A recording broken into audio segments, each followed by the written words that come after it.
अर्जुन कहाँ गया?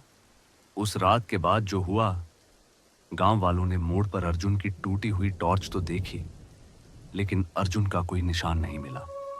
ऐसा लग रहा था जैसे वो हवा में गायब हो गया हो। अगली सुबह गांव के लोग इकट्ठा हुए। कुछ बोले, वो आवाज जिसने सालों से कई लोगों को खाई की तरफ खींचा है। कुछ बोले, यह वही औरत है जो गर्भवती थी और गिरकर मरी थी। लेकिन अर्जुन की मां ने एक और बात कही। उसने रोते हुए बताया, अर्जुन सोने से पहले बोला था कि उसे 2 रात से एक औरत सपने में बुला रही है। इधर आओ, मदद करो, मैं गिर गई हूं। मैंने उसे मना किया, पर उसने बात हल्के में ली। उसके सपनों की ये आवाज असल में उसी मोड़ की आवाज थी। उस रात खोज शुरू हुई। गांव वाले मशालें लेकर खाई की ओर खोज करने गए। घना जंगल, ठंडी हवा, हर पत्ती की आवाज भी डर बढ़ा रही थी। जैसे ही वे उस मोड़ के पास पहुंचे, उनके पैरों के नीचे की जमीन ठंडी हो गई। अजीब सी बदबू, जैसे किसी चीज की पुरानी सड़न। फिर उन्हें खाई के नीचे कपड़ों का एक फटा हुआ टुकड़ा मिला, जो अर्जुन के कपड़ों जैसा था, लेकिन उसके आसपास किसी इंसान के पैर के निशान नहीं थे। बस एक लंबा सा घसीटने का निशान जो खाई से जंगल के अंदर जाता था। जंगल के अंदर जो मिला वह इंसानी निशान नहीं था।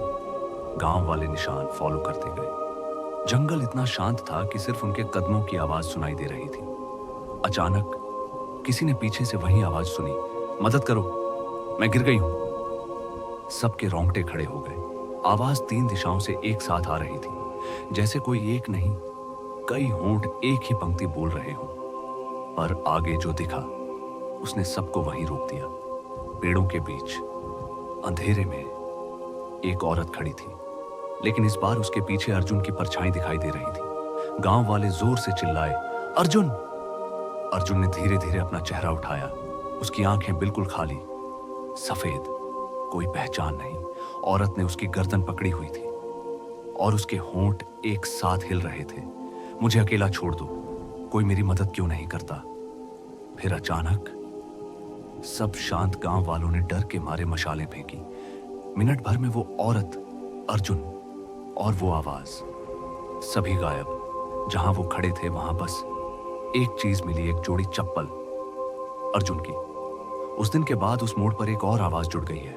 पहले सिर्फ एक औरत की आवाज आती थी, अब कभी कभी लोग एक लड़के को भी कहते सुनते हैं, दीदी के लिए दवाई लानी थी, मुझे जाने दो। कुछ कहते हैं अर्जुन को उस आत्मा ने अपने साथ रख लिया। कुछ कहते हैं वो अब उसी मोड़ की नई परछाई बन गया है। और सबसे डरावनी बात, अब उस रास्ते से गुजरने वालों को कभी कभी पेड़ों के बीच एक लड़का दिखता है, जो हाथ में टूटी टॉर्च लेकर धीरे से कहता है, मदद करो, मैं रास्ता भटक गया हूं। डर यहीं खत्म नहीं होता। सच हमेशा डरा देता है।